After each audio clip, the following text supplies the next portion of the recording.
Let's turn to John chapter 17 and read verse 20 to 23.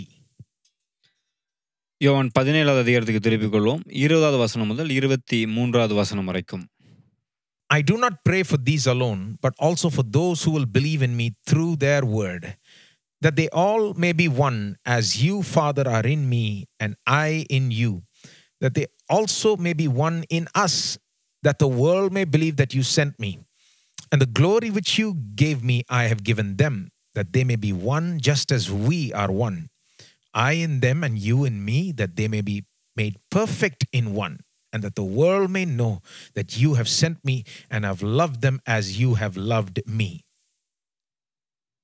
நான் இவர்களுக்காக வேண்டிக் கொள்கிறதும் அல்லாமல் இவர்களுடைய வார்த்தையினால் என்னை விசுவாசிக்கிறவர்களுக்காகவும் வேண்டிக் கொள்கிறேன். அவர்கள் எல்லாரும் ஒன்றாயிருக்கவும், பிதாவே, நீர் என்னை அனுப்பினதை உலகம் விசுவாசிக்கிறதற்காக நீர் என்னிலேயும் நான் உம்மிலேயும் இருக்கிறது போல அவர்கள் எல்லாரும் நம்மில் ஒன்றாயிருக்கவும் வேண்டிக் கொள்கிறேன். நாம் ஒன்றாயிருக்கிறது போல அவர்களும் ஒன்றாயிருக்கும்படி நீர் எனக்கு தந்த மகிமையை நான் அவர்களுக்கு கொடுத்தேன்.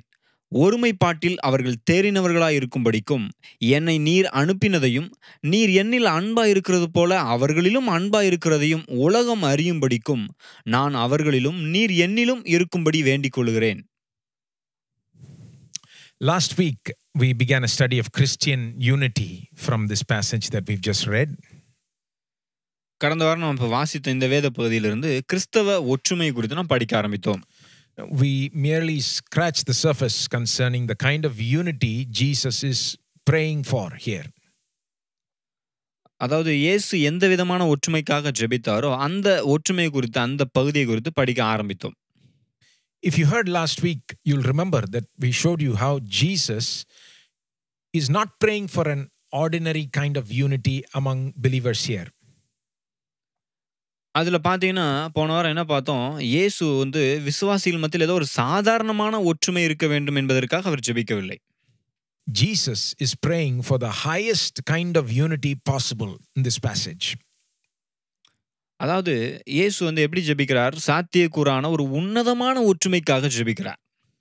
Because he compares unity among believers to unity in the Trinity among the Father, Son and the Holy Spirit. ஏனென்றால் அவர் விசுவாசிகள் மத்தியில் இருக்க வேண்டிய அந்த ஒற்றுமையை எப்படி இருக்க வேண்டும் என்று சொல்கிறார். அதாவது திரித்துவத்திலே பிதா, குமாரன், பரிசுத்த ஆவியானவர் அவர்களுக்கிடையில் இருக்கிற அப்படிப்பட்ட ஒற்றுமையா இருக்க வேண்டும் என்று சொல்லுகிறார். That's the highest and the deepest kind of unity possible. அதுதான் பார்த்தீங்கன்னா சாத்தியக்கூறான ஒரு உன்னதமான ஆழமான ஒரு ஒற்றுமையாக இருக்கிறது. So we saw all this last week. Now let's develop this subject of Christian unity further today. கடந்த வாரம் அதை பார்க்க ஆரம்பித்தோம். இன்றைக்கு நாம் அதை இன்னும் அதிகமாக பார்த்து அதை தொடர போகிறோம். Now let me begin by asking you a question. இன்றைக்கு இப்படி ஒரு கேள்வியோடு ஆரம்பிக்கிறேன். Will Jesus' prayer ever be answered, or did Jesus simply pray for too much? அதாவது இயேசுவினுடைய ஜெபம் எந்த விதத்திலாவது பதில் பெற்றிருக்கிறதா, அல்லது இவர் கொஞ்சம் அதிகபட்சமான விதத்தில் அல்லது ஓவரா ஜெபித்துட்டாரு அப்படின்னு சொல்லலாமா? Because some people look at this prayer by Jesus, right? And they say, this is just too unrealistic. I mean, how can this kind of prayer ever be answered? How can it ever come to fulfillment, at least in this life, you know? அதாவது சிலர் இந்த ஜெபத்தை பார்த்துட்டு என்ன சொல்றாங்க, இந்த வாழ்க்கையில இந்த காலகட்டத்தில் நம்முடைய வாழ்நாளில் இந்த ஒரு விதமான ஒற்றுமை, இப்படிப்பட்ட ஒரு ஜெபத்துக்கு பதில் வருவது எப்படி சாத்தியமாகும் அப்படின்னு கேட்குறாங்க. Others look at this passage and say, see, this is why we should just go with whatever unity is possible. Just go with not the highest and the deepest kind of unity, but just, at least compromise and settle for whatever is possible. அதனால சிலர் என்ன சொல்றாங்க, நம்மளால எந்த அளவுக்கு ஒற்றுமையா இருக்க முடியுமோ அந்த அளவுக்கு ஒற்றுமையா இருந்துக்கணும். அதாவது இந்த அளவுக்கு ஆழமா நம்மளால போக முடியாது, ஆனால் எந்த அளவுக்கு நம்ம மேலோட்டமா எந்த அளவுக்கு நம்மளால சாத்தியமா முடியுமோ அந்த அளவுக்கு நம்ம ஒற்றுமையா இருந்துக்கணுமாகும் அப்படின்றாங்க. But I showed you last week, Jesus' prayer simply does not allow for that possibility. A loose, superficial, just a practical unity is simply not good enough. It does not match with this prayer. ஆனா நான் கடந்த வாரம் உங்களுக்கு காண்பிச்சேன். அதாவது சும்மா ஒரு மேலோட்டமான ஒரு மேற்பூச்சுக்கு பார்க்கிறதுக்கு ஒற்றுமை மாரி தெரிகிற அப்படிப்பட்ட ஒரு ஒற்றுமைக்காக அவர் ஜெபிக்கல அப்படின்றத உங்களுக்கு எடுத்து நான் காண்பித்தேன். Jesus prayed for the highest and the deepest kind of unity. So the question is, will his prayer ever be answered? நான் உங்களுக்கு காண்பிச்சேன். இயேசு வந்து ஒரு ஆழமான ஒரு உன்னதமான ஒற்றுமைக்காக ஜெபித்தார் அப்படின்னு. ஆனா என்ன, அந்த ஜெபம் எந்த விதத்திலாவது பதில் பெற்றதா? அது நடந்ததா? Now, what if I told you that in one sense, Jesus' prayer has already been answered? ஆனா நான் என்ன உங்களுக்கு காண்பிக்க போறேன், இயேசுவின் ஜெபம் ஏற்கனவே ஒரு விதத்தில் அதற்கு பதில் கிடைத்திருக்கிறது. I want to show you today how this is true. இன்னைக்கு என்ன காண்பிக்க போறேன், அது எப்படி உண்மை அப்படின்றத காண்பிக்க போறேன். I want to bring to light today an important New Testament teaching about Christian unity. அதாவது புதிய ஏற்பாட்டிலே இந்த கிறிஸ்தவ ஒற்றுமையை குறித்த முக்கியமான சில காரியங்களை, சத்தியங்களை உங்களுக்கு காண்பிக்க போகிறேன். And that is this, that Christian unity, that is unity among believers, has in one sense already been accomplished, and in another sense it has not been accomplished. அந்த போதனை என்ன அப்படின்னா, இந்த கிறிஸ்தவர்கள் மத்தியில் இருக்கிற இந்த ஒற்றுமையானது ஏற்கனவே எப்படி ஒரு விதத்திலே அங்கே நிகழ்ந்திருக்கிறது, இன்னும் ஒரு விதத்தில் எப்படி நிகழ வேண்டியது இருக்கிறது என்பதை காண்பிக்க போகிறேன். You know, turn to Ephesians chapter 4. எபேசியர் 4வது அதிகாரத்துக்கு திருப்பிக் கொள்வோம். You can see that contrast. In one sense, it's already there. In another sense, it's not there. You can see that right here in this passage. அதாவது அந்த வேத பகுதியிலே பார்த்தீங்கன்னா, எப்படி ஒரு விதத்தில் அங்கே அந்த ஒற்றுமை நிறைவேறி இருக்கிறது, இன்னொரு விதத்தில் எப்படி இன்னும் நிறைவேற வேண்டியது இருக்கிறது. அதில் அந்த முரண்பாட்டை, அந்த காரியத்தை நீங்க பார்க்கலாம், வித்தியாசத்தை பார்க்கலாம். Ephesians 4 and verse 3. எபேசியர் 4:3வது வசனம். Paul says, "Be eager to maintain the unity of the Spirit in the bond of peace." இங்கே பவுல் சொல்லுகிறார், சமாதான கட்டினால் ஆவியின் ஒருமையை காத்துக் கொள்வதற்கு ஜாக்கிரதையாய் இருங்கள் என்று சொல்கிறார். Let me read from 11. He says, Christ gave apostles, prophets, evangelists, shepherds, and teachers to equip the saints for the work of ministry, for building up of the body of Christ, until, verse 13, until we all attain to the unity of the faith.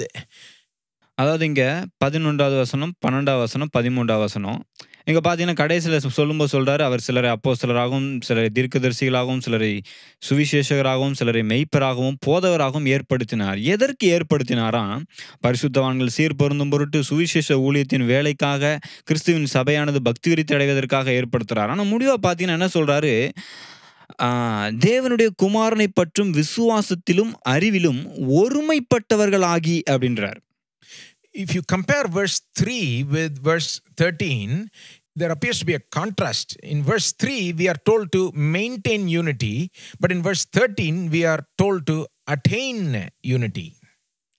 இங்க பார்த்தீங்கன்னா அந்த 3வது வசனம் தமிழ்ல 11வது வசனத்தையும் ஒத்து பார்த்தீங்கன்னா, அங்க வந்து ஒருமையை காத்துக்கொள்ளுங்கன்றாரு, இங்க வந்து அந்த ஒருமையை வந்து இனிமேதான் அடைய போகணும் அப்படின்ற மாதிரி சொல்றாரு. ரெண்டுத்துக்கு ஒரு முரண்பாடு இருக்கிற மாதிரி தெரியுது. Verse 3 assumes that unity is already there, and Paul is simply saying, maintain this unity of the Spirit, right? 3வது வசனத்துல பார்த்தீங்கன்னா, அந்த ஒற்றுமை ஏற்கனவே அடைந்தது போலவும், அந்த ஒற்றுமையை வந்து நம்ம ஜாக்கிரதையா, அதாவது காத்துக்கொள்றதுக்கு ஜாக்கிரதையா இருக்கணும் அப்படின்ற மாதிரி சொல்றாரு. Verse 13 assumes that we have not yet reached that goal of unity, and we need to, reach that goal. ஆனா இங்க தமிழ்ல 11வது வசனத்தை பார்த்தீங்கன்னா, அந்த லக்கை இனிமேதான் நம்ம அடைய போகிறோம் என்கிற விதத்தில் சொல்கிறார். This is one example of how the New Testament portrays this matter of Christian unity as, in one sense, already attained. In another sense, we need to attain. இந்த வேத பகுதி பார்த்தீங்கன்னா, அதாவது புதிய ஏற்பாட்டில் இந்த கிறிஸ்தவ ஒற்றுமையானது எப்படி ஒரு விதத்தில் அங்கே அடைந்தாகிவிட்டது, இன்னொரு விதத்தில் இன்னும் இதை அடைய வேண்டும் என்கிறதற்கு ஒரு சிறந்த ஒரு உதாரணமாக இருக்கிறது. Now today I want to focus on how, in one sense, Christian unity has already been accomplished. இன்றைக்கு நான் என்ன உங்களுக்கு காண்பிக்க போறேன் அப்படின்னா, அந்த கிறிஸ்தவ ஒற்றுமையானது ஏற்கனவே எப்படி நிஜமாயிருக்கிறது, நடந்திருக்கிறது என்பதை காண்பிக்க போகிறேன். I want to show you that Christian unity is a present reality despite all the disunity that we see. அதாவது இந்த கிறிஸ்தவ ஒற்றுமையானது ஏற்கனவே இந்த வாழ்க்கையிலே ஏற்கனவே எப்படி நிஜமா இருக்கிறது, உண்மையா இருக்கிறது என்பதை உங்களுக்கு காண்பிக்க போகிறேன். Why should we look at this today, rather than, say, address the problems of disunity in the church? ஒரு வேளை நீங்க கேட்கலாம், ஏன் சபையில இருக்கிற பிரச்சனையெல்லாம் அந்த ஒற்றுமை அல்லாத அந்த நிலையெல்லாம் பார்க்கறத விட்டுட்டு, ஏன் இந்த காரியத்த போய் பார்க்க போறீங்க அப்படின்னு நீங்க ஒரு வேளை கேட்கலாம். Because, we take a very practical approach to life usually, right? We see a problem, we want to fix it. Let's get right to the point and to the problem and fix the problem. That's our general approach. அதாவது நாம எப்போதுமே பார்த்தீங்கன்னா, எந்த ஒரு விஷயத்துக்கும் எப்படி அந்த காரியத்தை அணுகுறோம் அப்படின்னா, ஏதாவது பிரச்சனை ஏற்பட்டுச்சுன்னா, முதல்ல அந்த பிரச்சனையை சரி பண்ணிறணும் அப்படின்றத ரொம்ப முக்கியமா எடுத்து, அந்த பிரச்சனையை சரி பண்ணுகிற காரியத்திலேயே நாம் அணுகுகிறோம். So since we're talking about Christian unity, people may be curious to see, okay, what am I going to say about the problems in the church today and how to fix it, right? We all want to hear about that. Generally, that's the human approach. அதனால பொதுவா பார்த்தீங்கன்னா, எப்போதுமே மனுஷிகம் நம்ம என்ன யோசிக்கிறோம், சபையில ஒரு பிரச்சனை காணப்படுதுன்னா, அந்த பிரச்சனையை எப்படி சரி பண்றது? இந்த ஒற்றுமை குறித்து பிரச்சனை காணப்படுதுன்னா, அப்ப அந்த பிரச்சனையை எப்படி சரி பண்றது? அதுல தான் நாம செயல்படணும் அப்படின்ற விதத்துல நாம யோசிக்கிறோம். But the Bible's approach, Christianity's approach to solve this problem of unity is not that. It is not to address the practical matters directly first. ஆனால் வேதத்தின்படி கிறிஸ்தவத்தின் அடிப்படையில் பார்த்தீர்கள் என்றால், எப்போதுமே எந்த ஒரு பிரச்சனை எடுத்தாலும் அந்த பிரச்சனையில நேரடியா போய் அதை போய் முதல்ல சரி பண்றதுக்கான காரியத்தை சொல்வதில்லை. You see, the New Testament solution to the problem of disunity today is not, okay, what's the practical problem and what can we do to fix it practically, அதாவது புதிய ஏற்பாடு நடைமுறையில் இந்த ஒற்றுமையில் காணப்படும் பிரச்சனையை குறித்து, இதை சரி செய்வது குறித்து சொல்லும்போது, பிரச்சனை நடைமுறையில் என்ன பிரச்சனை இருக்குன்னு பாருங்க, அதை எப்படி நாமளே சரி பண்ணலாம் அப்படின்னு சொல்லி புதிய ஏற்பாடு போதிக்கிறது இல்லை. It does not say, try all the methods, and if you just try hard enough, you'll fix it. அதாவது நீங்க ரொம்ப கடுமையா முயற்சி செய்து உங்களுடைய பலத்துல நீங்க முயற்சி செய்து அதை தீர்வு ஏற்படுத்திருங்க அப்படின்னு சொல்லல. The New Testament starts like this in terms of addressing the solution to the problem of disunity. The New Testament starts like this. It says, what has God already done to fix this problem in Christ? அதாவது இந்த கிறிஸ்தவ ஒற்றுமையில் இருக்கிற இந்த பிரச்சனையை சரி செய்வதற்கு புதிய ஏற்பாடு சொல்லுகிற தீர்வு என்னன்னா, ஏற்கனவே தேவன் கிறிஸ்துவுக்குள்ளாக கிறிஸ்துவின் மூலமாக இந்த பிரச்சனைக்கு என்ன தீர்வை ஏற்படுத்தி இருக்கிறார் என்பதை முதல்ல கவனிக்கணும். We want to know what can we do to fix the problem we have today, but the New Testament points us in this direction. It says, first go see what God has already done to fix your problem in Christ. நாம இந்த பிரச்சனையை சரி பண்றதுக்கு நாம என்ன பண்ணணும் அப்படின்ற விதத்துல யோசிக்கிறோம். ஆனா புதிய ஏற்பாடு நமக்கு எப்படி போதிக்கிறது, ஏற்கனவே தேவன் கிறிஸ்துவின் மூலமாக இந்த கிறிஸ்தவத்தில் இருக்கிற இந்த கிறிஸ்தவர்களுக்கு மத்தியில் இருக்கிற இந்த ஒற்றுமையை சரி செய்வதற்கு தேவன் கிறிஸ்துவின் மூலமாக என்ன செய்திருக்கிறார் அதை கவனிக்க வேண்டும் என்று புதிய ஏற்பாடு போதிக்கிறது. This is not just in the matter of Christian unity. Any problem, I say to you, any problem in our lives, the first thing we need to do is find out what God has already done as an answer to that problem. God has already done something in Christ. Do you know that? அப்போ கிறிஸ்தவ ஒற்றுமை என்கிற காரியத்தை மட்டும் சொல்லல, மற்ற எந்த காரியமானாலும் சரி அதை சரி செய்வதற்கு தீர்வாய் புதிய ஏற்பாடு சொல்லுகிற காரியம் என்னவென்றால், தேவன் கிறிஸ்து இயேசுவின் மூலமாக என்ன செய்திருக்கிறார் என்பதுதான். கிறிஸ்து இயேசுவின் மூலமாக தேவன் ஏற்கனவே அதை செய்திருக்கிறார். தெரியுமா உங்களுக்கு? We need to get the knowledge of that truth first. That's where we have to begin. அப்போ முதலாவது அந்த சத்தியத்தை குறித்த அறிவு நமக்கு வேண்டும். அப்படித்தான் நம்ம ஆரம்பிக்கணும். In the Christian approach to solving problems, practical change is important, but it does not come first. It comes last. அப்போ இந்த கிறிஸ்தவ விதத்துல ஒரு பிரச்சனையை அணுகுவது, சரி செய்வதற்கு அணுகுவது என்பது நேரடியா போய் நடைமுறையில் என்ன செய்யறது அப்படின்றதுக்கு இறங்குறதில்ல. பாருங்க, நடைமுறையில் இறங்குவது அவசியம் தான், நேரடியா முதல்ல போய் அதுல இறங்குறது இல்ல. What comes first is the knowledge of the truth concerning what God has already done in Christ to fix this. அப்ப முதல்ல என்ன வருது, ஏற்கனவே இந்த பிரச்சனையை தீர்ப்பதற்கு தேவன் கிறிஸ்து இயேசுவின் மூலமாக என்ன செய்து முடித்திருக்கிறார் என்பதில் தான் ஆரம்பிக்கிறது. So in the matter of unity, we're going to see today what God has already done in Christ to fix the problem of disunity in the church. அப்போ இந்த கிறிஸ்தவ ஒற்றுமை என்கிற இந்த காரியத்திலையும் ஏற்கனவே தேவன் கிறிஸ்து இயேசுவின் மூலமாக இந்த பிரச்சனை, சபையில் இருக்கிற இந்த பிரச்சனை தீர்ப்பதற்கு என்ன செய்து முடித்திருக்கிறார் என்பதை கவனித்து அதில் ஆரம்பிக்க வேண்டும். When we see that and when we come to know of that and when we believe that and when we are convinced of that, we will start to walk in light of it, and practically we will change our behavior in accordance with it. அப்போ முதலாவது அதை குறித்த அந்த சத்தியத்தை குறித்த அறிவை நாம் அடையும் போது, அதை நாம் தெரிந்து கொள்ளும் போது, அந்த வெளிச்சத்திலே, அந்த சத்தியத்தின் வெளிச்சத்திலே நாம் நடக்கும்போது, நடைமுறையிலும் இந்த காரியத்தை நாம் மாற்றக்கூடிய விதத்தில் வந்து அடையலாம். So today we're going to proceed like this. First we'll see how this unity was accomplished at the cross. அப்போ இன்றைக்கு இப்படிதான் ஆரம்பிக்க போறோம். அதாவது ஏற்கனவே இந்த ஒற்றுமையானது எப்படி அங்கே சிலுவையிலே அங்கே சாதிக்கப்பட்டது என்பதை பார்க்க போகிறோம். Secondly, we'll see how this became a reality for us at the time of salvation, our salvation. அது மாத்திரமல்ல, அதுக்கப்புறம் எப்படி நம்முடைய ரட்சிப்பின் நேரத்தில் இது நிஜமாக்கப்பட்டது நம்முடைய வாழ்க்கையிலே, அதை பார்க்க போகிறோம். Thirdly, we'll consider the character and the scope of this unity. அதுக்கப்புறம் இந்த இந்த கிறிஸ்தவ ஒற்றுமையில் இருக்கிற அந்த நோக்கம், அதனுடைய குணம் என்ன, குணாதிசயங்கள் என்ன, அதை பார்க்க போகிறோம். Fourthly, we'll see how this is all an act of God. It is a supernatural act of God. அதற்கப்புறம் நான்காவதாக இது எல்லாமே எப்படி தேவனுடைய அசாதாரணமான இயற்கைக்கு அப்பாற்பட்ட தேவனுடைய செயலா இருக்கிறது என்பதை பார்க்க போகிறோம். So let's begin to look at the unity we already have. Okay, நாம ஏற்கனவே நமக்கு இருக்கிற அந்த ஒற்றுமை குறித்து பார்க்க ஆரம்பிப்போம். Now let me just quickly clarify something before we proceed.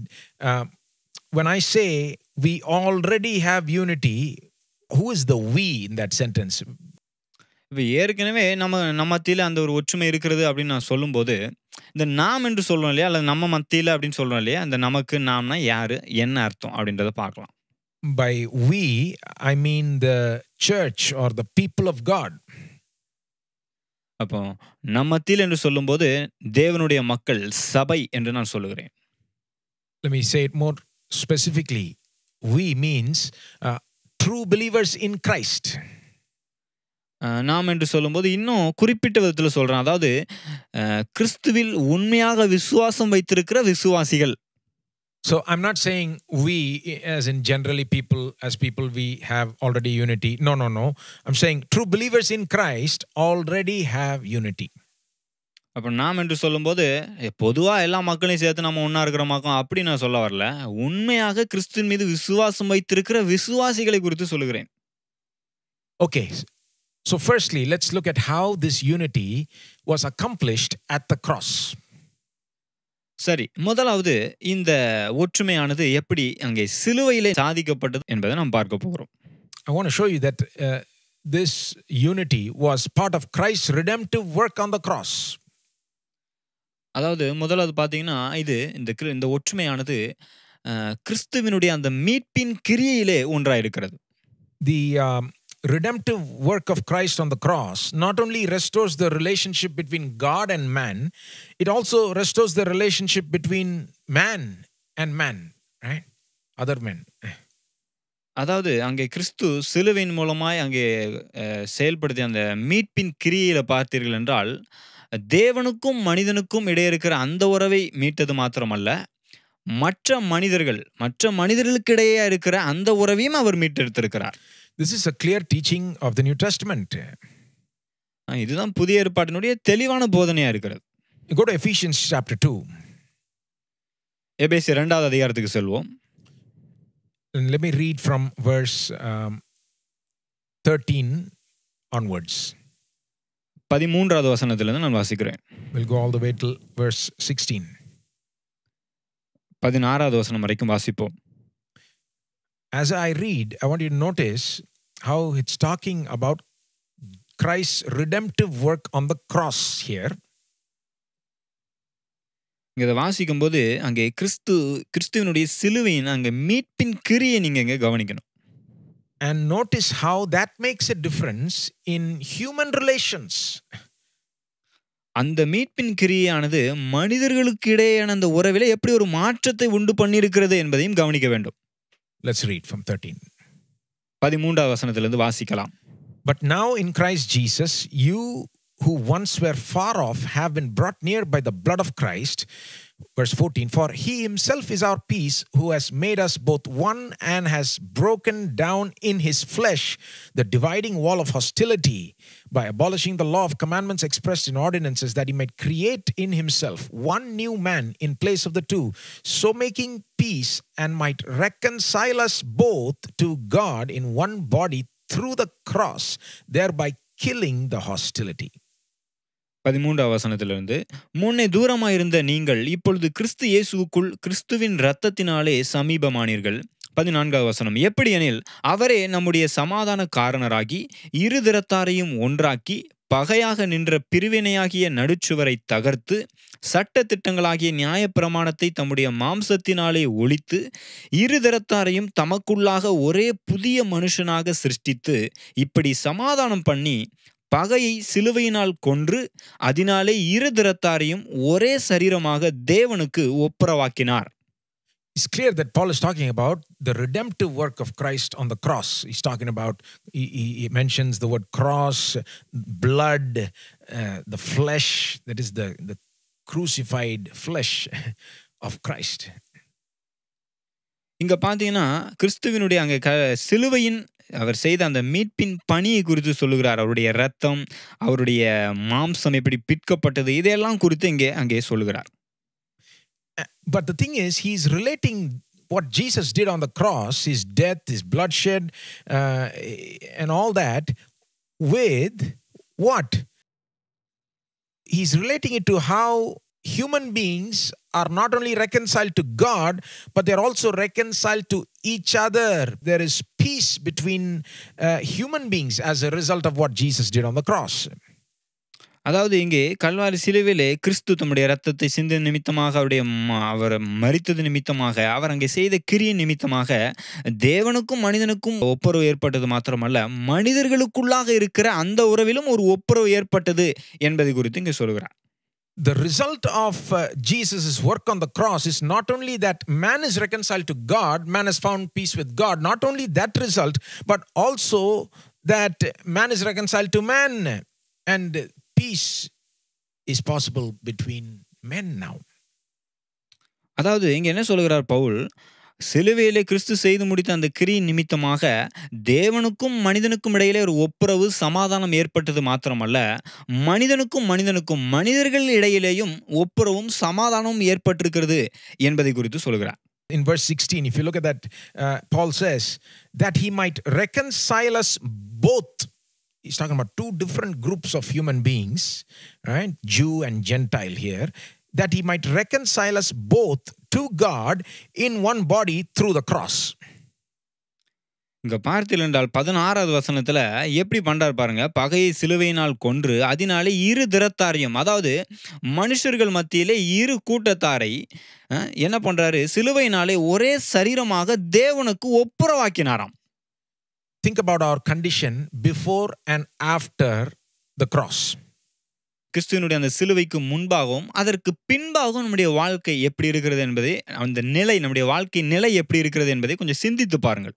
See, before the cross, we are far away from God, right? God is there and we are here, right? Picture it like that. God is up above, we are here below, and there is a big separation between God and man.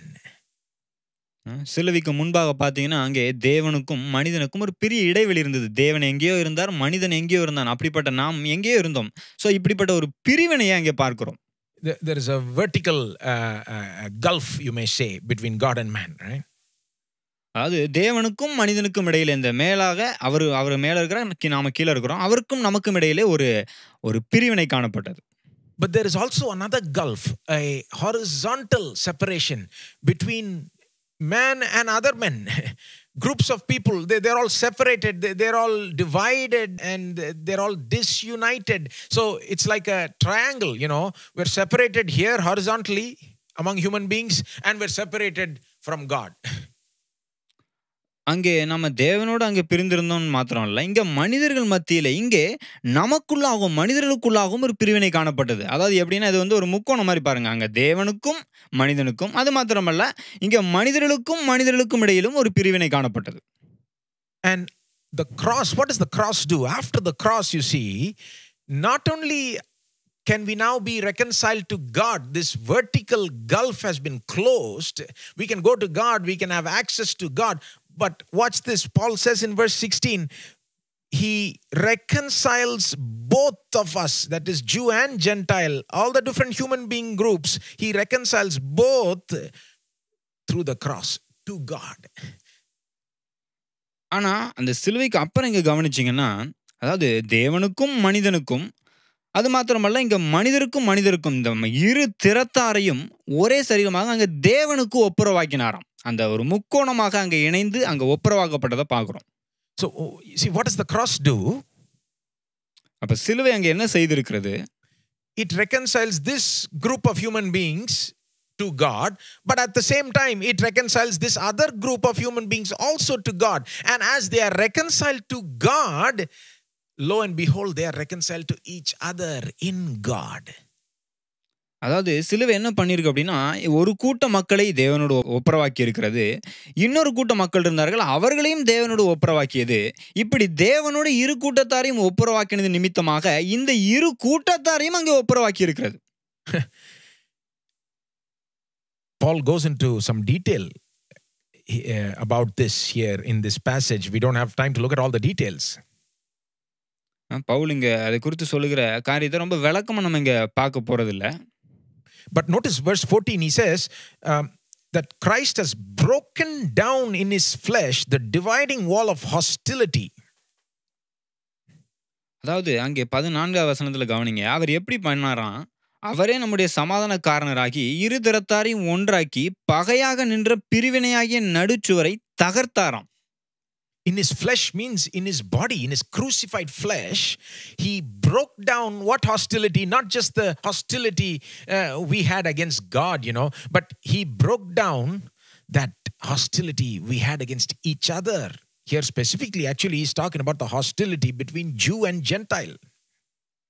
அதாவது அவர் தம்முடைய மாம்சத்தினாலே அந்த பகையாக நின்ற பிரிவினையாகிய நடுச்சுவரை தகர்த்தெறிந்தாராம். தேவனுக்கும் மனிதனுக்கும் இடையே இருந்த அந்த பிரிவினையை மாத்திரமல்ல, மனிதர்கள் மத்தியில், அதாவது யூதர்கள் புறஜாதிகள் இவர்கள் மத்தியில் இருக்கிற அந்த பிரிவினையாகிய நடுச்சுவரையும் தம்முடைய மாம்சத்தினாலே தகர்த்தெறிந்தாராம்.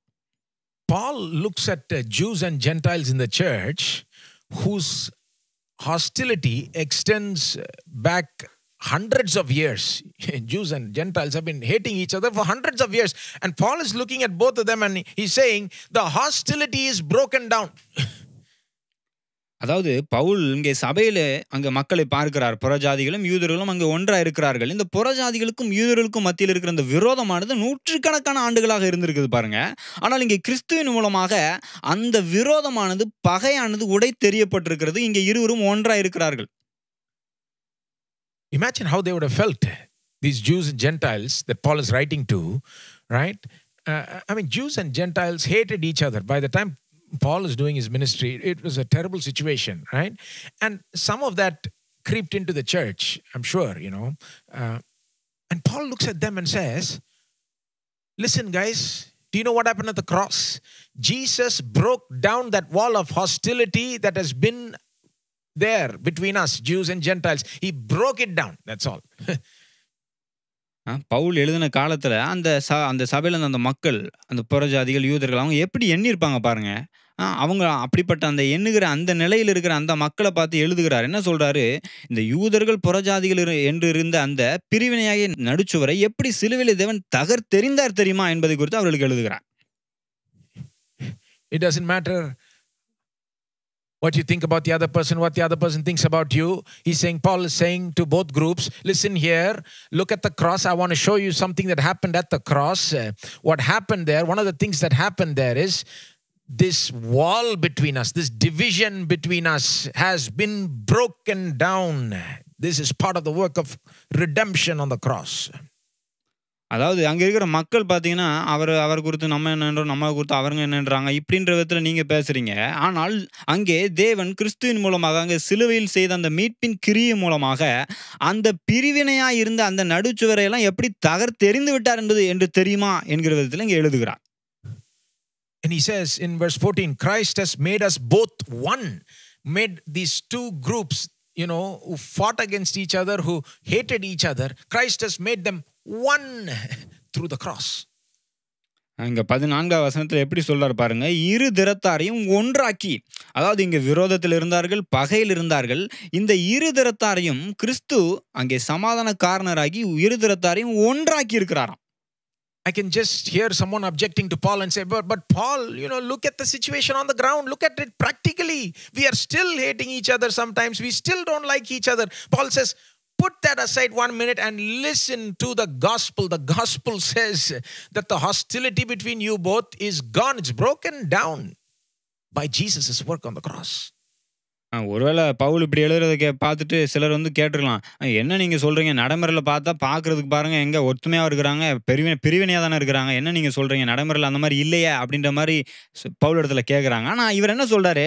நடைமுறையில் இருக்கிறத கொஞ்சம் ஓரம் கேட்டுங்க, அதை விடுங்க. இப்போ முதல்ல அங்கே சிலுவையிலே அங்கே மீட்பின் கிரியிலே கிறிஸ்து என்ன செய்திருக்கிறார், அங்கே எப்படி இந்த இருதரத்தாரையும் ஒன்றாக்கி இருக்கிறார் என்பதை கவனிங்கள் என்று சொல்கிறார். அந்த விரோதத்தை எப்படி பகையை உடைத்தெறிந்திருக்கிறார் என்பதை கவனிங்க அப்படின்னு சொல்றார்.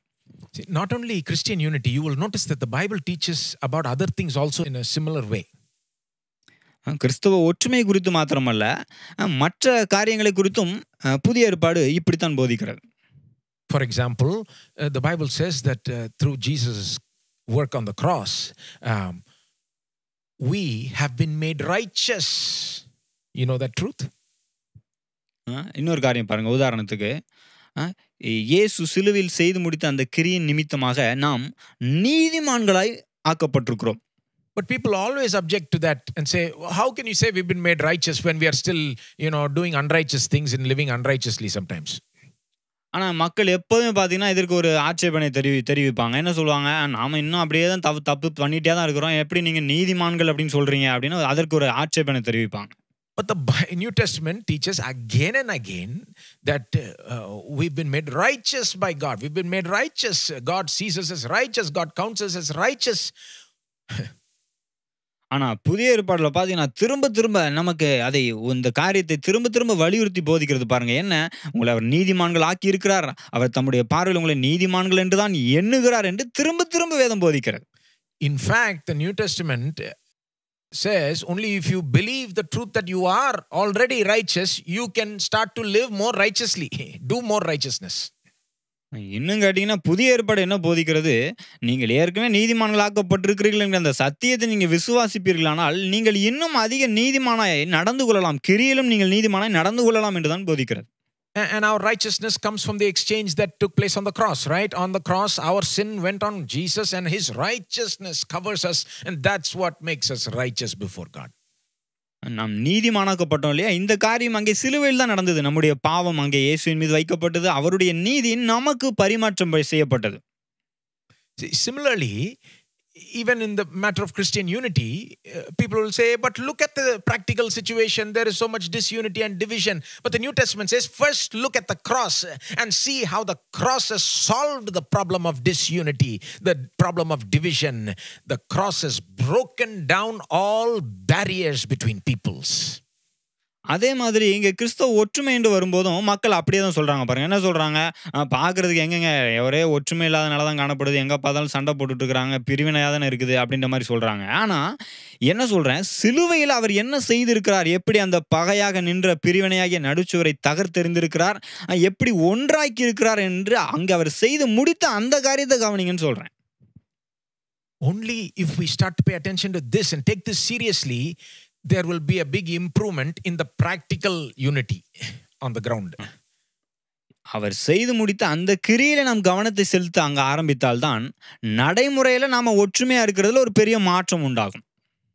You see, if Paul is saying here that Jew and Gentile hostility is broken down through the cross, then I say to you, all other hostilities between human beings are broken by the power of the cross. அதாவது பவுல் இங்கே யூதருக்கும் புறஜாதிக்கும் இடையே இருந்த அந்த பகை விரோதம் அங்கே தகர்த்து எறியப்பட்டிருக்கிறது என்று சொல்வாரானால் அது உண்மை என்றால் இங்கே இப்பொழுது மனிதர்களுக்கு இடையே இருக்கிற எப்பேற்பட்ட எந்த விதமான விரோதமா இருக்கலாம், பகையா இருக்கலாம், எல்லாம் சிலுவையின் வல்லமையினால் தகர்த்தெறியப்படும். Because according to the Bible, the greatest hostility was between Jew and Gentile. And if that itself has been broken by the power of the cross, then every other hostility, every other barrier, whether it is of caste, creed, language, color, whatever, you name it, every other barrier has been broken down. அதாவது வேதத்தின் அடிப்படையில் பார்த்தீர்கள் என்றால் யூதர்களுக்கும் புறஜாதிகளுக்கும் இடையே இருக்கிற அந்த பகைமை தான், விரோதம் தான் மிகப்பெரிய விரோதம் என்று வேதம் போதிக்கிறது புதிய ஏற்பாட்டில். அப்பேற்பட்ட அந்த விரோதம் பகையானது தகர்த்தெறியப்பட்டிருக்குமானால் பின்பு வேறு விதமான கலர் நிறத்தின் அடிப்படையில், பணத்தின் அடிப்படையில் அல்லது மற்ற காரியங்களின் அடிப்படையில் இருக்கிற எந்த ஒரு விரோதமும் பகையும் சிலுவையின் வல்லமையினால் நிச்சயமாய் தகர்த்தெறியப்பட்டிருக்கிறது. That's why Paul says in so many places like Galatians 3:28, there is neither Jew nor Greek, there is neither slave nor free, there is no male and female, for you are all one in Christ Jesus.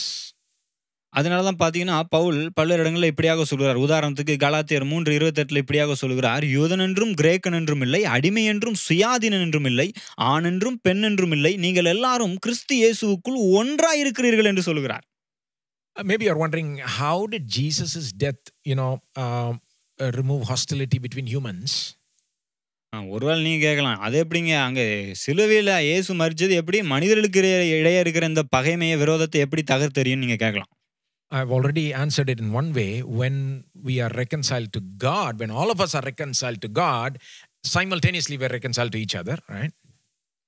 ஏற்கனவே நான் உங்களுக்கு சொன்னேன் இல்லையா, அதாவது நாம் அங்கே சிலுவையின் மூலமாக நாம் எல்லாருமே தேவனோடு ஒப்புரவாக்கப்பட்டிருக்கிறோம். அது நிமித்தமாக நாம் எல்லாரும் நமக்குள்ளே இருக்கிற இந்த உறவிலும் ஒப்புரவாக்கப்பட்டிருக்கிறோம். But let me answer it in another way. இன்னொரு விதத்தில் உங்களுக்கு அதுக்கு பதில் சொல்கிறேன். Jesus' work of redemption on the cross takes care of the greatest root problem behind all other problems, and that problem is sin.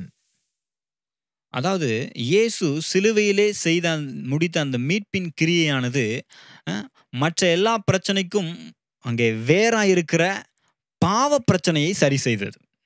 You see, sin is the cause of separation between man and God.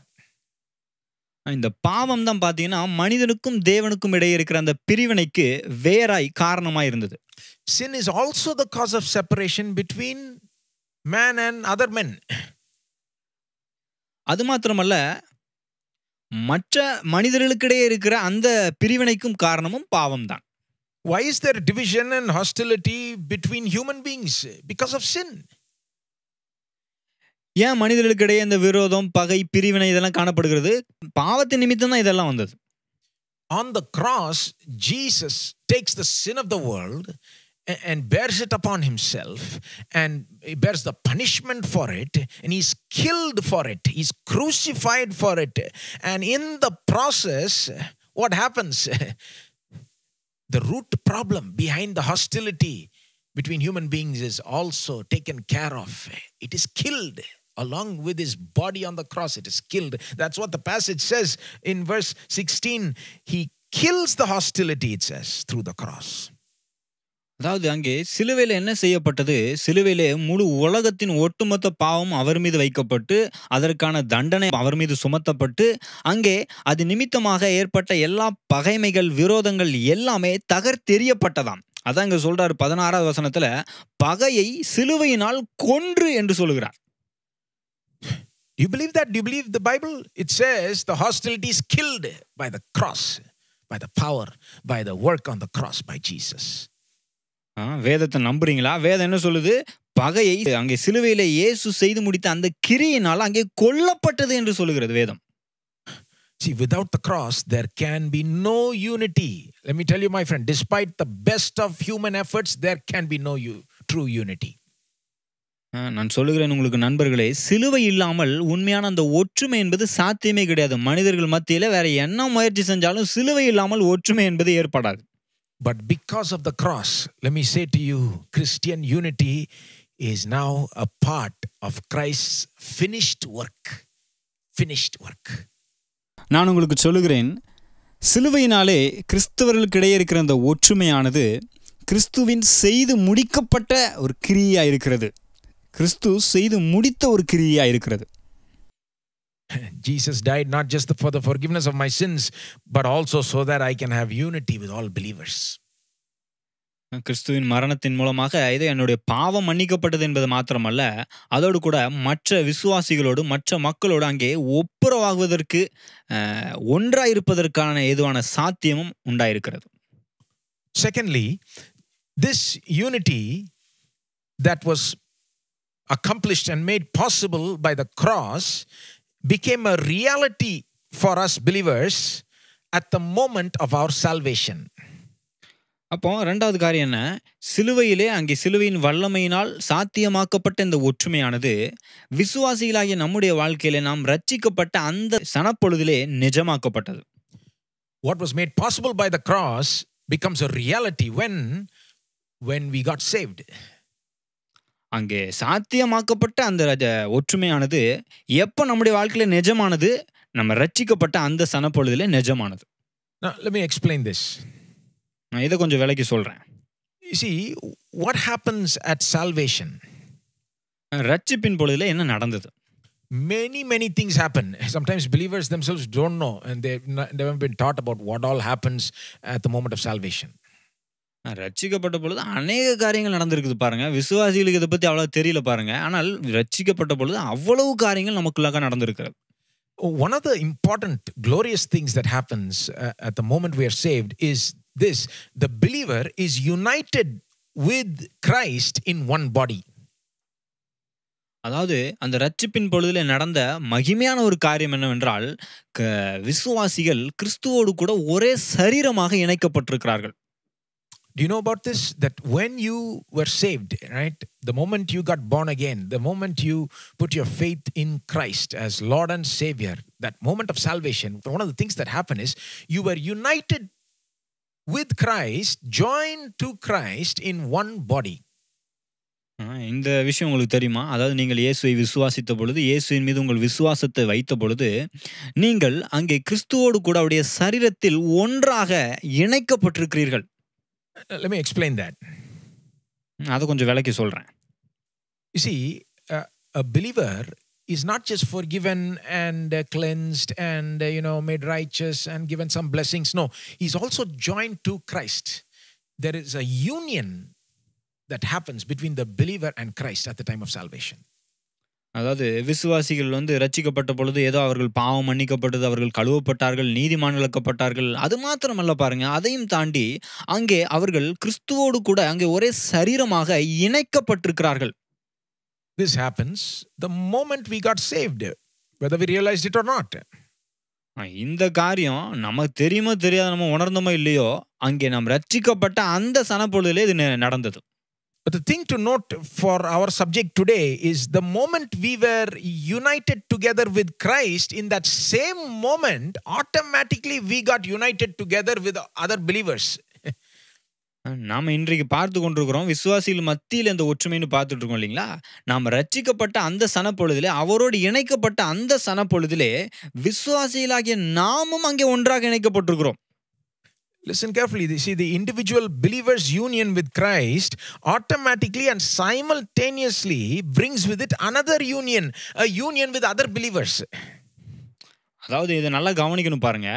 ஒவ்வொரு விசுவாசியும் அங்கே கிறிஸ்துவின் மீது விசுவாசம் வைத்து கிறிஸ்துவோடு அங்கே இணைக்கப்படுகிற அதே நேரத்தில் தானே மற்ற விசுவாசிகளோடும் அங்கே ஒரு இணைப்பு, ஒற்றுமை உண்டாக்கப்பட்டிருக்கிறது. You see, this truth we see in the New Testament where it teaches about the body of Christ. இந்த சத்தியம் பார்த்தீங்கன்னா புதிய ஏற்பாட்டில் கிறிஸ்துவின் சரீரம் என்று சொல்லும்போது அந்த சத்தியத்தில் போதிக்கப்படுகிறது. If you are united to Christ, you are automatically and simultaneously united with his body, which is other believers. அப்போ நீங்கள் கிறிஸ்துவோடு அங்கே தலையோடு இணைக்கப்பட்டிருப்பீர்கள் என்றால், அங்கே கிறிஸ்துவின் சரீரத்தில் இணைக்கப்பட்டிருக்கிறதுனால மற்ற விசுவாசிகளோடும் அங்கே இணைக்கப்பட்டிருக்கிறீர்கள். Generally in the New Testament, when it says body of Christ, it is not talking about the individual believer. It is talking about believers collectively, all believers. அப்ப புதிய ஏற்பாட்டிலே கிறிஸ்துவின் சரீரம் என்று சொல்லும்போது ஏதோ ஒரே ஒரு விசுவாசி அங்கே இணைந்திருக்கிறார் என்று சொல்லவில்லை. ஒட்டுமொத்தமாக எல்லா விசுவாசிகளையும் சேர்த்து கிறிஸ்துவின் சரீரம் என்று சொல்லுகிறது. 1 Corinthians 12:14 says it very clearly, for the body does not consist of one member but of many. 1 கொரிந்தியர் 12:14 சொல்லப்பட்டிருக்கு பாருங்க, தெளிவாக சரீரமும் ஒரே அவயமாயிராமல் அநேக அவயங்களாய் இருக்கிறது. He's teaching about the body of Christ here, and he brings out this point in other verses as well. 1 Corinthians 12:27. He says, you are the body of Christ. Now, when he says you, he's talking about the plurality of believers. In the Greek, it comes out very clearly. Plural. There is a plural you. He's talking to believers in general. You know, you, all you believers in the Corinthian church, you are the body of Christ and individually members of it, he says. இங்கே கிறிஸ்துவின் சரீரத்தை குறித்து இங்கே பேசி கொண்டு வருகிறார். அப்போ தான் இந்த 14 வசனத்தில் இப்படி சொல்றாரு. இங்கே 27 வசனத்துக்கு வந்தீங்கன்னா இன்னும் தெளிவாக சொல்றாரு பாருங்க. என்ன சொல்றாரு? நீங்களே கிறிஸ்துவின் சரீரமாயும் தனித்தனியே அவயங்களாயும் இருக்கிறீர்கள் அப்படின்னு சொல்றாரு. இங்கே தமிழ்ல நீங்களே அப்படின்னு சொல்லி ஒட்டுமொத்தமாக எல்லா விசுவாசிகளையும் சேர்த்து சொல்லிவிட்டது. கிரேக்க மொழியில் அப்படிதான் இருக்குது. அப்போ நீங்கள் எல்லாரும் கிறிஸ்துவின் சரீரமாயும் தனித்தனியே அவயங்களாயும் இருக்கிறீர்கள் என்று எல்லாரையும் ஒட்டுமொத்தமாக சேர்த்து தான் சொல்லுகிறார். Same thing he says in Romans 12:5. இதே காரியத்தை பார்த்தீங்கன்னா ரோமர் 12:5 சொல்லுகிறார். In other passages like Ephesians 1:22 and 23, he very clearly says that the church is the body of Christ. That is, believers collectively are the body of Christ. அங்கே 1:27 எப்படி சொல்லுகிறார்? நிறைவாகிய சரீரமான சபை என்று சொல்லுகிறார். அதாவது ஒட்டுமொத்தமாக சேர்த்து சரீரமான சபைக்கு என்று சொல்லுகிறார். So the point is simple. If you are united with Christ, one with Christ, then you're automatically united with other believers. You are one with other believers. அப்போ இங்கே கிறிஸ்துவோடு நீங்கள் ஒன்றானீர்கள் என்றால் அதோடு கூட அங்க மற்ற விசுவாசிகளோடும் ஒன்றாகி விடுகிறீர்கள். You can't have union with Christ without union with believers. It comes together as a package. அப்போ இங்க கிறிஸ்துவோடு நான் ஒன்றாயிட்டேன்னு சொல்லி மற்ற விசுவாசிகளோடு நான் ஒன்றா ஆகலை அப்படின்னு சொல்ல முடியாது பாருங்க. கிறிஸ்துவோடு இணையும் போது மற்ற விசுவாசிகளோடும் அங்கே சேர்ந்து நீங்கள் இணைக்கப்படுகிறீர்கள். அப்படிதான் இது வருது. Now this union with Christ and also other believers became a reality when the moment we got saved. அப்போ இங்க கிறிஸ்துவோடும் மற்ற விசுவாசிகளோடுமாய் இருக்கிற இந்த ஒற்றுமையானது நாம் ரட்சிக்கப்பட்ட அந்த சனப்பொழுதிலே நமக்கு நிஜமாகி இருக்கிறது. If you are a true believer, it already happened to you. It is already a reality for you. You have already been joined with Christ and also therefore with all other believers. அப்போ நீங்க ஒரு உண்மையான விசுவாசிகளா இருப்பீர்கள் என்றால் இந்த காரியம் ஏற்கனவே உங்களுக்கு நிஜமாக நடந்திருக்கிறது. அதாவது கிறிஸ்துவோடும் மற்ற விசுவாசிகளோடும் நீங்கள் ஒன்றாக்கப்பட்டிருக்கிறீர்கள். It happened the moment you were born again. நீங்க மறுபடி பிறந்த அந்த நேரத்தில் தான் இது நடந்திருக்கிறது. Some people may say, I don't see how all of this could have happened when I got saved. I just said a simple prayer. I didn't even feel that much changing instantly. How can you say all this happened when I got saved, at that moment? ஒருவேளை சிலர் கேட்கலாம், நான் ஒரு சாதாரண ஒரு ஜெபத்தை ஏறெடுத்தேன், அதனால இவ்வளோ பெரிய காரியம், இப்பேற்பட்ட காரியம்லாம் எப்படிங்க நடந்துச்சு, அது எப்படிங்க நடந்துச்சுன்னு சொல்ல முடியும் அப்படின்னு கேட்கலாம் ஒருவேளை. Let me ask you something. Which baby knows what happened the day it was born?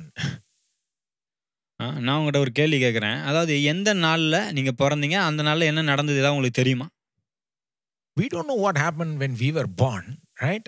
Our parents tell us all kinds of stories about what happened, We don't have a clue. We just listen. We don't argue with them. We just accept what they say. அதாவது அந்த பிறந்த நாளில் என்ன நடந்தது, நம்ம எப்படி பிறந்தோம், எதுவுமே நமக்கு தெரியாது பாருங்க. நாம பெற்றோர் நமக்கு சொல்றாங்க, அதை நம்ம கேட்குறோம், அதை அப்படியே நம்பணும் பாருங்க. நமக்கு தெரியாது பாருங்க. We don't say, I don't remember it happening. எனக்கு நடந்த மாதிரி ஞாபகமே இல்லையா அப்படின்னு நம்ம சொல்ல முடியாது. The moment I say that as just to say that when we were born again, right? The moment we got saved, a lot of things happened we don't know about, except if we read the New Testament, except if we look into these things deeply. The Bible says a whole lot of things happened. You were made a new creation. You were made a child of God. Your sins were washed away. You became righteous in the sight of God. All in a moment. At the moment of salvation, it all happened. அப்போ நீங்க அங்க மறுபடியும் பிறந்த பொழுது, ரட்சிக்கப்பட்ட பொழுது, இதெல்லாம் நடந்திருக்கிறது பாருங்க. இதெல்லாம் நீங்க நம்பணும். இதெல்லாம் உங்களுக்கு தெரியாது ஒருவேள. ஆனா எப்படி தெரிஞ்சுக்கிறது? புதிய ஏற்பாட வாசிக்கணும். அங்க சொல்லப்பட்டிருக்கிறது, நீங்கள் அங்கே இயேசுவை ஏற்றுக்கொண்டபோது புது சிருஷ்டியானீர்கள், தேவனுடைய பிள்ளைகளாக்கப்பட்டீர்கள், நீங்கள் கழுவப்பட்டீர்கள், நீதிமான்களாக்கப்பட்டீர்கள். இதெல்லாம் நீங்க நம்பணும். And these things also happened. We were joined to Christ, simultaneously joined with other believers. We got a certain union, a unity became reality at the moment of salvation. அதே போல தான் அவையெல்லாம் எப்படி நடந்ததோ, அதே போல கிறிஸ்துவோடும் மற்ற விசுவாசிகளோடும் நாம் ஒன்றாக, ஒற்றுமையாக இணைக்கப்பட்டிருக்கிறோம். அதுவும் நாம் ரட்சிக்கப்பட்ட அந்த நேரத்தில் தானே நடந்திருக்கிறது. Let me go on to describe this unity, its character and its scope, so that we understand it better. தொடர்ந்து இந்த ஒற்றுமை குறித்து, இந்த ஒற்றுமையில் இருக்கிற அந்த குணாதிசயங்களை குறித்து, அதில் இருக்கிற அந்த நோக்கங்களை குறித்து நம்ம விளக்கி பார்க்கலாம். This is the third thing, right? The character and the scope of this Christian unity among believers. இது மூன்றாவது காரியம். அதாவது கிறிஸ்தவ விசுவாசிகள் மத்தியில் இருக்கிற அந்த ஒற்றுமையின் குணாதிசயங்கள் மற்றும் அதில் இருக்கிற நோக்கம் என்ன அப்படின்றத பார்க்கலாம். First thing I want to say about this unity is it is a spiritual unity. இதுல முதலாவது பார்த்தீங்கன்னா, இது ஒரு ஆவிக்குரிய ஒற்றுமையாக இருக்கிறது. Not physical, spiritual. இது சரீர ரீதியான ஒற்றுமை அல்ல, இது ஆவிக்குரிய ஒற்றுமை. I'm talking about this unity that happened at the moment of our salvation, right? It's a spiritual unity. Just as your union with Christ is spiritual and not physical, in the same way your unity with other believers is also spiritual, not physical. அதாவது இங்கே நம்ம அங்கே ரட்சிக்கப்பட்ட போது கிறிஸ்துவோடு இணைந்தோம் இல்லையா, அது ஒரு ஆவிக்குரிய ஒரு இணைப்பு இல்லையா. அதே போல தான் மற்ற விசுவாசிகளோடு நாம் இணைந்திருக்கிற அந்த இணைப்பும் கூட ஆவிக்குரிய இணைப்பாக இருக்கிறது. You know, we are in Christ today, right? Christ is in us, but actually speaking, physically, Jesus is in the heavens. He's seated at the right hand of God. How can he be in us and how can we be in him? How can we be united with him or joined to him, one with him? How is all that possible?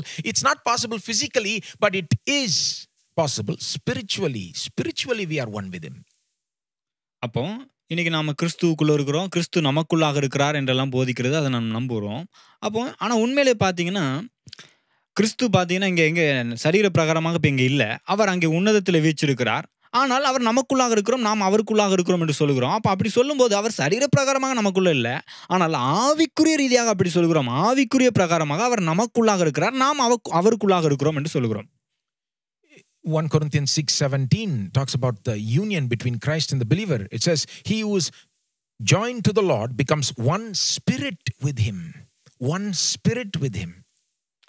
1 கொரிந்தியர் 6:17 இப்படியாக சொல்லுது பாருங்க. கிறிஸ்துவோடு உள்ள அந்த ஐக்கியத்தை, இணைப்பை, ஒற்றுமை குறித்து, அப்படியே கர்த்தரோடு இசைந்திருக்கிறவனும் அவருடனே ஒரே ஆவியா இருக்கிறான். இங்கே ஒரே ஆவியா இருக்கிறான் என்று சொல்லுகிறார்.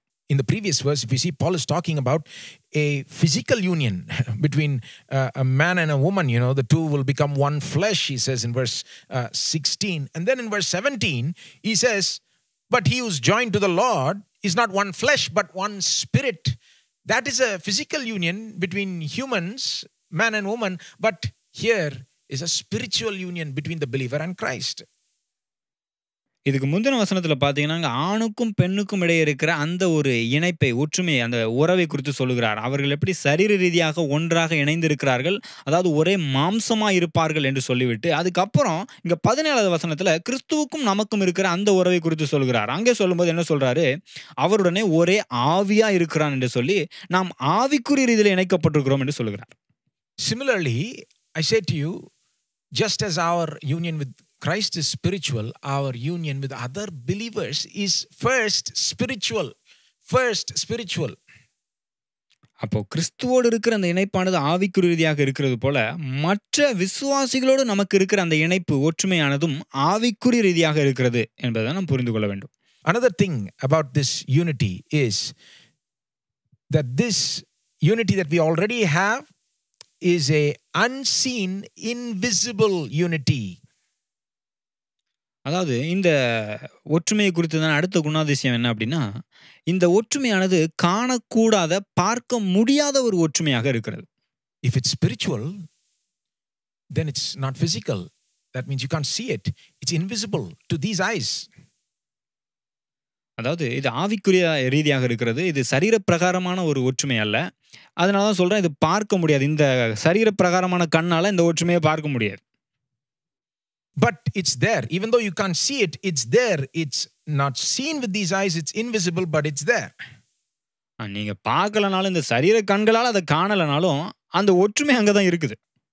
Just as you can't see your union with Christ with these eyes, but it's still there. Similarly, even though you can't see this union, it's invisible, it's still there. This unity with other believers is still there. It's invisible. அதாவது கிறிஸ்துவோடு உள்ள அந்த ஐக்கியத்தை, ஒற்றுமையை எப்படி இந்த சரீர கண்களால் நீங்க காண முடியாது. ஏன்னா அது ஆவிக்குரிய ஒரு ஐக்கியமாய் ஒற்றுமையா இருக்குது இல்லையா? அதே போல மற்ற விசுவாசிகளோடு இருக்கிற அந்த ஒற்றுமையும் அந்த ஐக்கியமும் அது காணக்கூடாத ஆவிக்குரிய ஒற்றுமையா இருக்கிறது. அதனால இந்த சரீர கண்களால் அதை பார்க்க முடியாது. ஏன்னா அது ஆவிக்குரிய ஒற்றுமை. See, when we consider the matter of Christian unity, we are always going by what we see with these eyes. Physically, we see division, we see infighting, we see disagreement. We only focus on what we see, and we are blind oftentimes to what we cannot see with these eyes, but is really there spiritually. There is a real and there is an amazing spiritual, unseen, invisible unity among believers. ஆனால் நம்ம பொதுவாக பார்த்தீங்கன்னா இந்த ஒற்றுமை குறித்து பார்க்கும்போது இந்த சரீர கண்ணால் பார்க்குற காரியத்தையே தான் பார்த்துட்டு இருக்கோம். பாருங்கள், சண்டை போட்டுட்டு இருக்கிறாங்க, பிரிவினையாக இருக்கிறாங்க, ஒரே சண்டை சச்சரவாக இருக்குது அப்படின்னு இந்த கண்ணால் பார்க்குற விஷயத்தையே பார்த்துட்டு இருக்கிறோம். ஆனால் உண்மையிலே ஆவிக்கு ரீதியாக நம்ம எப்படி ஒன்றாக இணைக்கப்பட்டிருக்கிறோம், எப்படி இணைந்திருக்கிறோம் என்று ஆவிக்கு ரீதியில் காணாத ரீதியில் அங்கே இணைக்கப்பட்டிருக்கிறோம் என்பதை நாம் காண்பதில்லை. அதுதான் பிரச்சனை. There is only one who sees it perfectly. ஒருத்தர் மட்டும்தான் அதை பூரணமாக பார்க்க முடியும் பாருங்க. And that's God. அவர் தேவன். Do you know God sees us as one? உங்களுக்கு தெரியுமா, தேவன் நம்மை ஒன்றாகத்தான் பார்க்கிறார். We only don't see ourselves as one. God sees us as one. நம்ம தான் நம்மளை ஒன்றா பார்க்கறது இல்லை, ஆனால் அவர் எப்போதுமே நம்மை ஒன்றாகத்தான் பார்க்கிறார். See, we see ourselves as belonging to this group with these distinctives, and those people there belong to that group. We see ourselves divided in this way. But do you think when God sees us, He recognizes all our different groups and denominations? Does God look at us and say, "Oh, you're this kind of Pentecostal, whereas those people are that kind of Pentecostal"? Do you think God looks into all these divisions, recognizes them? அதாவது நாம தான் எப்படி பார்க்குறோம், நான் இந்த கூட்டத்தை சேர்ந்தவனாக்கும், அவங்க அந்த கூட்டத்தை சேர்ந்தவங்களாக்கும், நான் இந்த ஸ்தாபனத்தை சேர்ந்தவனாக்கும், அவங்க அந்த ஸ்தாபனத்தை சேர்ந்தவங்களாக்கும், அப்படின்ற விதத்தில் நாம தான் பார்த்துட்டு இருக்கோம் பாருங்க. ஆனால் தேவன் அப்படி தான் பார்க்குறாரு நீங்கள் நினைக்கிறீங்களா? கிடையவே கிடையாது. நீ எந்த கூட்டத்தை சேர்ந்தவன், எந்த ஸ்தாபனத்தை சேர்ந்தவன், நீ பெந்தகோஸ்தில் இந்த ஒரு கூட்டத்தை சேர்ந்தவனா, பெந்தகோஸ்தில் இந்த ஸ்தாபனத்தை சேர்ந்தவனா, இந்த பிரிவினையை சேர்ந்தவனா, அப்படிலாம் அவர் பார்க்குறாரு நினைக்கிறீங்களா? அப்படி அவர் பார்க்குறதே இல்லை பாருங்க. If we are true believers, God sees us in Christ. That's all, finished. Nothing, no other group and all that counts before His eyes. Are you in Christ or not? If you are in Christ, you are all one. தேவன் பார்க்கும்போது நம்மளை எப்படி பார்க்குறாரு, நீங்கள் உண்மையான கிறிஸ்தவர்களாக இருந்தீங்கன்னா உங்களை கிறிஸ்துவுக்குள்ளே தான் பார்க்குறாரு. நீங்கள் கிறிஸ்தவர்களாக இருந்தீங்கன்னா, இயேசுவை ஏற்றுக்கொண்டீங்கன்னா நீங்கள் கிறிஸ்துவுக்குள்ளே இருக்கிறீங்கன்ற விதத்தில் மட்டும்தான் பார்க்குறாரு. நீங்கள் அந்த குரூப்பை சேர்ந்தவங்களா, இந்த குரூப்பை சேர்ந்தவங்களா, அந்த ஸ்தாபனமா, இந்த ஸ்தாபனமா, அதெல்லாம் பார்க்குறதே இல்லை. நம்ம எல்லாரையும் அவர் கிறிஸ்துவுக்குள்ளாக காண்கிறார். God sees every true believer. தேவன் எல்லா உண்மையான விசுவாசிகளையும் காண்கிறார். God sees every true believer as a part of the body of Christ. அப்போ தேவன் எல்லா உண்மையான விசுவாசிகளையும் கிறிஸ்துவின் சரீரத்தில் ஒரு அவயங்களாகத்தான் காண்கிறார். When God sees all the believers, he sees one body. He sees one body. He sees a unity. அப்போ தேவன் உண்மையான விசுவாசிகள் எல்லாரையும் பார்க்கும்போது அங்கே ஒரே சரீரமாகத்தான் காண்கிறார். We need to learn to see like God sees. நாம தான் பார்த்தீங்கன்னா அவர் எப்படி பார்க்குறாரோ அந்த மாதிரி பார்க்க கற்றுக்கொள்ள வேண்டும். But some people will again say, what you're saying, this unity is invisible. How can we believe in it if it's invisible? ஒருவேளை இன்னும் சிலர் கேட்கலாம், நீங்க என்னங்க அது பார்க்க முடியாது, காண முடியாதுன்னு சொல்லிட்டு இருக்கிறீங்க, அது எப்படிங்க அது காண முடியாத ஐக்கியம் அப்படின்னு ஒருவேளை நீங்க கேட்கலாம். Let me tell you, my friend, the most important things that you believe as a Christian, you can't see. It's invisible. அதாவது கிறிஸ்தவர்களாகிய நாம் நம்புகிற முக்கியமான காரியங்கள் பார்த்தீங்கன்னா, அங்க காண முடியாத காரியங்கள். அது ரொம்ப முக்கியம். You believe in God, but you can't see Him physically. நம்ம தேவன் இருக்கிறார் என்று நம்புகிறோம். ஆனால் சரீர பிரகாரமா அவரை நம்ம பார்க்கிறது இல்ல. You believe in Jesus, but you can't see Him physically. நம்ம இயேசுவை நம்புகிறோம். ஆனால் சரீர பிரகாரமா நம்ம அவரை பார்க்கல. You believe in all these invisible things, my friend. I'm saying this is also a teaching in the New Testament that there is a real spiritual, invisible unity among believers. அப்போ இந்த காணக்கூடாத அநேக காரியங்களை நாம் நம்பிக்கொண்டிருக்கிறோம். அதே மாதிரி தான் இந்த கிறிஸ்தவர்கள் மத்தியில் இருக்கிற இந்த ஒற்றுமையும் காணக்கூடாத காரியம் என்று புதிய ஏற்பாடு நமக்கு போதிக்கிறது. Just because it's spiritual and invisible doesn't mean it's not there. It's real, my friend. Just as God is real, just as Jesus is real, just as Jesus truly rose again and is seated at the right hand of God, this unity among believers is also real. அப்படி நம்ம காண முடியாததுனால, நம்ம பார்க்க முடியலன்றதுனால அது உண்மை இல்லை அப்படின்னு அர்த்தம் இல்லை. பாருங்க, இது மிகவும் உண்மையா இருக்கிறது. எப்படி தேவன் இருக்கிறார் என்பது உண்மையோ, எப்படி இயேசு இருக்கிறார் என்பது உண்மையோ, எப்படி இயேசு மரித்து உயிர்த்தெழுந்து அங்கே உன்னதத்திலே தேவனுடைய வலது பாரிசத்திலே வீற்றிருக்கிறார் என்பது உண்மையோ, அதே போல கிறிஸ்தவர்களாகிய நாம் இங்கே ஒன்றாய் இணைக்கப்பட்டிருக்கிறோம் என்பதும் உண்மையா இருக்கிறது. So that's the character of this unity. It is spiritual, invisible, yet real. இதுதான் இந்த ஆவிக்குரிய அந்த ஒற்றுமை, கிறிஸ்தவ ஒற்றுமையை குறித்த குணாதிசயங்கள். அதாவது இது ஆவிக்குரியதா இருக்கிறது, இது காணக்கூடாததா இருக்கிறது, இது உண்மையா இருக்கிறது. Now let me tell you about the scope of this unity among believers. அப்புறம் என்ன பார்க்க போறோம் அப்படின்னா, விசுவாசிகள் மத்தியில் இருக்கிற இந்த கிறிஸ்தவ மத்தியில் இருக்கிற அந்த ஒற்றுமையானது எவ்வளவு பரந்து விரிந்து காணப்படுகிறது, இதனுடைய பரந்த நோக்கம் என்ன என்பதை பார்க்க போகிறோம். How much it covers. இது எந்த அளவுக்கு காரியங்களை உள்ளடக்கி இருக்கிறது என்பதை பார்க்க போகிறோம். You see, the moment you got saved, you not only became one with believers in your church. நீங்க ரட்சிக்கப்பட்ட அந்த சனப்பொழுதுல உங்க சபையில் இருக்கிற விசுவாசிகளோட மட்டும் நீங்க ஒன்றாகி விடவில்லை. You actually became one with believers everywhere in the world. நீங்கள் உலகத்தில் இருக்கிற ஒவ்வொரு விசுவாசிகளோடும் அங்கே ஒன்றாக அங்கே இணைக்கப்பட்டிருக்கிறீர்கள். You don't have to be with them physically. Remember, this is a spiritual unity. நீங்க அவர்களோடு சரீர பிரகாரமாக இணைக்கப்படல, ஞாபகம் வச்சுக்கோங்க, இது ஆவிக்குரிய இணைப்பா இருக்கிறது. Furthermore, it's not just believers who are living in the world right now that you are one with. You are actually one with all believers who have ever lived up to now. அதாவது ஏதோ இப்போ வாழ்ற விசுவாசிகள் மட்டுமல்ல, நல்லா கவனிங்க, இதுவரைக்கும் வாழ்ந்த இனிமேல் வாழ போகிற எல்லா விசுவாசிகளையும் ஒன்றாக சேர்த்தது இது. No matter who you are, if you are a believer, you are one with Paul and Peter and all the apostles. நீங்க ஒரு விசுவாசியா இருப்பீர்கள் என்றால் நீங்கள் யாரா இருந்தாலும் சரி, நீங்கள் அங்க பேதுரு, பவுல் போன்ற அந்த அப்போஸ்தலர்கள், மிகப்பெரிய அந்த அப்போஸ்தலர்களோடும் ஒன்றாக இணைக்கப்பட்டிருக்கிறீர்கள். We're talking about a spiritual reality.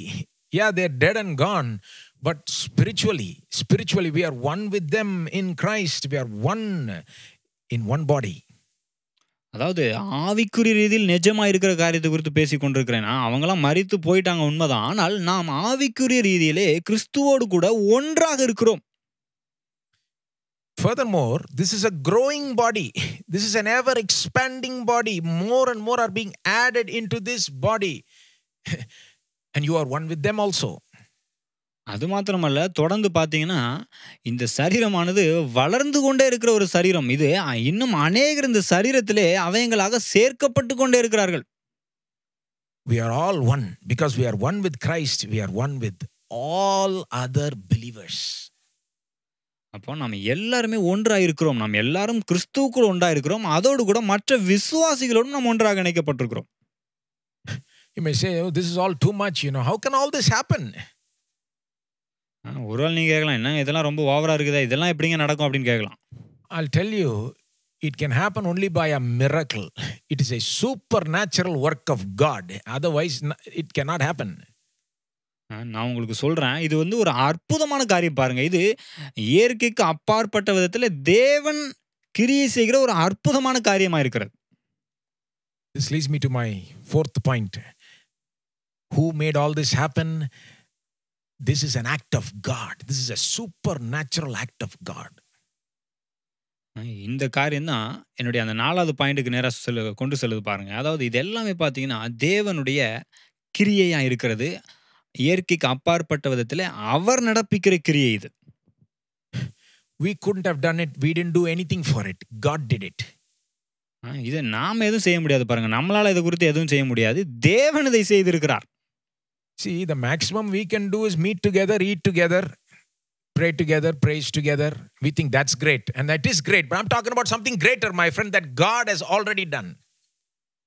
நாம என்ன பண்றோம்? நாம ஒன்றா சேர்ந்து ஆராதிக்கிறோம், துதிக்கிறோம், பாடுறோம், சாப்பிடுறோம், ஒன்றா கூடுறோம், இதெல்லாம் பண்றோம். ஆனால் இதெல்லாம் காட்டிலும் மிகப்பெரிய காரியத்தை அவர் செய்திருக்கிறார். தேவன் ஏற்கனவே செய்திருக்கிறார். We think what we do, for unity is so great and so big. No, my friend, what God has done is amazing. He has already made us one in spirit, one in the body of Christ. நாம ஒன்றா கூடுறத, நம்ம ஒன்றா இணையறதெல்லாம் ரொம்ப பெருசா பேசிட்டு இருக்கோம். நம்ம பண்ற காரியத்தை பெருசா பேசிட்டு இருக்கோம். ஆனால் தேவன் அதை விட மேலான மிகப்பெரிய காரியத்தை செய்திருக்கிறார். ஆவிக்குரிய ரீதியில் நம்மை ஒன்றாக இணைத்திருக்கிறார். நம்ம எல்லாரையும் கிறிஸ்துவோடு கூட ஒரே சரீரமாக இணைத்திருக்கிறார். This is an act of God, an act of the triune God. இது தேவனுடைய கிரியை, திரித்துவ தேவனுடைய செயலா இருக்கிறது. The Father planned this unity. இந்த ஒற்றுமையை பிதாவானவர் திட்டம் பண்ணினார். The Son died for it. We saw in Ephesians 2. குமாரன் அதை அங்கே நிறைவேற்றி முடித்தார். அங்கே சிலுவையில் எபேசியர் 2வது அதிகாரத்தில் பார்த்தோம் இல்லையா? And the Holy Spirit is the one who actually makes it a reality for us, for each believer. பரிசுத்த ஆவியானவர் நம்முடைய வாழ்க்கையிலே, அதாவது ஒவ்வொரு விசுவாசியுடைய வாழ்க்கையிலே அது நிஜமாக்கி கொடுத்திருக்கிறார். He's the one who actually joins us to Christ. I never said who does it, right? But it's the Holy Spirit who actually joins us to Christ and therefore to Christ's body and all other believers and so on. பரிசுத்த ஆவியானவர் பாருங்க, அவர்தான் நம்ம எல்லாரையும் ஒன்றாக கிறிஸ்துவோடு இணைத்திருக்கிறார். நம்ம எல்லாரையும் அவர்தான் கிறிஸ்துவின் சரீரமாகிய சபையாக ஒன்றாக அவரோடு கூட இணைத்திருக்கிறார். 1 Corinthians 12:13 says, "For in one spirit we were all baptized into one body, Jews or Greeks, slaves or free, and all were made to drink of one spirit." 1 கொரிந்தியர் 12:13 சொல்றாரு பாருங்க, நாம் யூதராயினும் கிரேக்கராயினும் அடிமையிலாயினும் சுயாதீனராயினும் எல்லாரும் ஒரே ஆவியினாலே ஒரே சரீரத்திற்குள்ளாக ஞான ஸ்நானம் பண்ணப்பட்டு எல்லாரும் ஒரே ஆவிக்குள்ளாகவே தாகம் தீர்க்கப்பட்டோம் என்று சொல்கிறார்.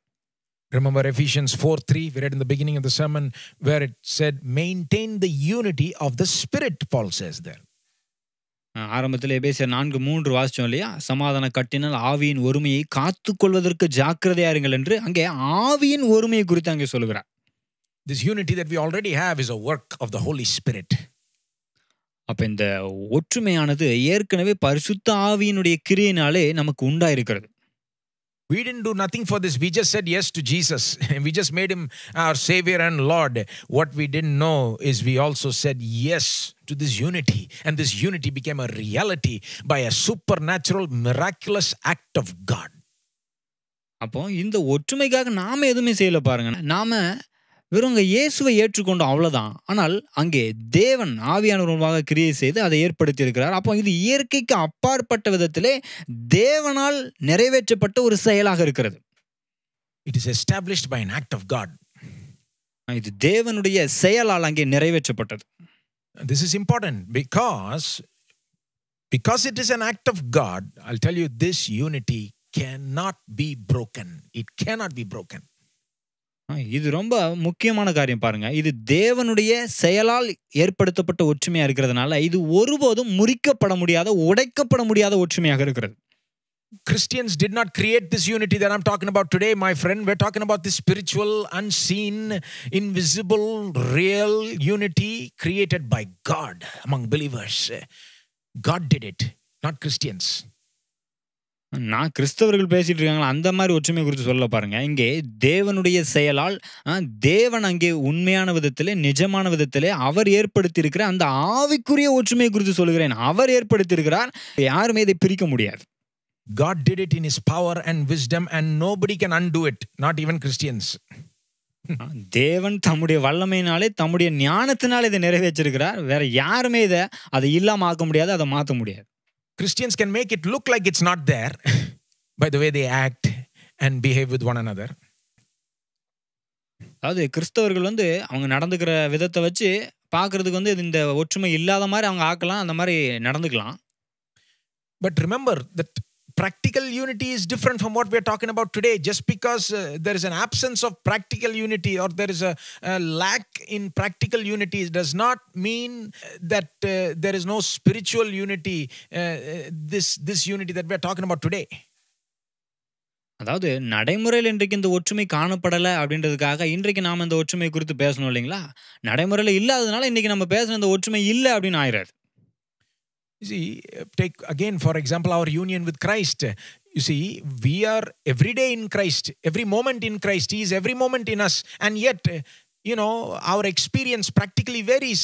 Sometimes we feel like we are in Him. Sometimes we feel like we are close to Him. Sometimes we don't know whether He's there or not. You know, we have doubts. But just because our experience varies and just because we don't feel like He's with us does not mean He is not in us. No, the truth is He is in us always. அதாவது கிறிஸ்துவோடு கூட இருக்கிற இந்த ஒற்றுமை குறித்து பார்க்கும்போது, அவர் நம்மோடு கூட இருக்கிறார். நமக்குள்ளாக தான் இருக்கிறார். சில நேரத்தில நம்ம அத உணர்றோம். நம்ம சில நேரத்தில அது அவரோடு கூட ரொம்ப நெருக்கமா இருக்கிறது போலலாம் உணர்றோம். ஆனா சில நேரத்தில பார்த்தீங்கன்னா, அது உணரல. அவர் நம்ம கூட இல்லாத மாதிரியே தெரியுது, சூழ்நிலையெல்லாம் பார்க்கும்போது. ஆனா அதனால அவர் நம்ம கூட இல்லன்னு ஆயிராது பாருங்க. அவர் எப்போதும் நம்ம கூட தான் இருக்கிறார். ஆவிக்குரிய ரீதியில அவர் நம்மோடு இணைக்கப்பட்டிருக்கிறார். அதுதான் உண்மை. We should not take what we see and the practical things and make it, so that if this is not there, nothing is there. No. You have to be very careful.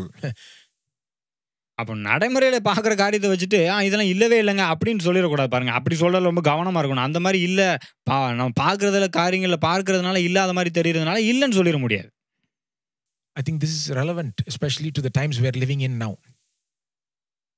நாம வாழ்ற இந்த காலகட்டத்துக்கு ரொம்ப அது ஏற்புடையதா இருக்குது பாருங்க.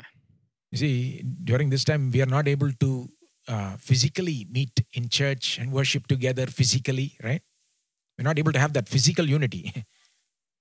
இந்த காலகட்டத்துல சரீர பிரகாரமா நம்ம ஒன்றா கூட முடியல, ஒண்ணா சந்திக்க முடியல, அப்படி ஒரு சூழ்நிலை இருக்கு இல்லையா? Some people feel like unity among Christians itself is compromised. சிலர் பார்த்தீங்கன்னா, கிறிஸ்தவர் மத்தியில இருக்க இந்த ஒற்றுமை கூட இப்ப வந்து அது அப்படி இல்லாத மாரி போயிட்டு இருக்கு அப்படின்ற மாரி சொல்றாங்க. Why? Because we're not able to have physical unity, visible unity. ஏன் அப்படி சொல்றாங்க? சரீர பிரகாரமா நம்ம பார்க்க முடியல, ஒண்ணா இருக்க முடியல, அதனால அப்படி சொல்றாங்க. See, for them, the physical, visible unity is everything. But no, my friend, that did not come first. Listen carefully. What came first is the spiritual unity, the unseen, invisible unity, which nobody can touch. No lockdown, no nothing can affect that. It is perfectly there, unbroken, forever. அப்போ அவங்க என்ன நினைக்கிறாங்க? ஏதோ சரீர பிரகாரமான இந்த ஒற்றுமை தான் ரொம்ப முக்கியம் அப்படின்ற மாதிரி நினைக்கிறாங்க. ஆனால் அதை காட்டிலும் ஆவிக்குரிய ரீதியிலே நாம் இணைக்கப்பட்டிருக்கிறோம். அதுதான் மிகவும் முக்கியமான ஒரு ஒற்றுமையாக இருக்கிறது. அது யாரும் பிரிக்க முடியாது, எந்த லாக்டவுனும் பிரிக்க முடியாது. அந்த அளவுக்கு ஒன்றாக நாம் இணைக்கப்பட்டிருக்கிறோம். What comes first? Spiritual unity only comes first. The physical unity is a outward manifestation or an expression of the spiritual unity that came before it. அப்போ எது முதலாவது முக்கியமானது? ஆவிக்குரிய அந்த ஐக்கியம், அந்த ஒற்றுமை தான் முதலாவது வந்தது. அதுக்கு அப்புறம் தான் சரீர பிரகாரமான ஒற்றுமை. அப்போ அந்த ஆவிக்குரிய அந்த ஒற்றுமை அதை தான் முதன்மையாக வைக்கணும். அதைத்தான் முதல்ல பார்க்கணும்.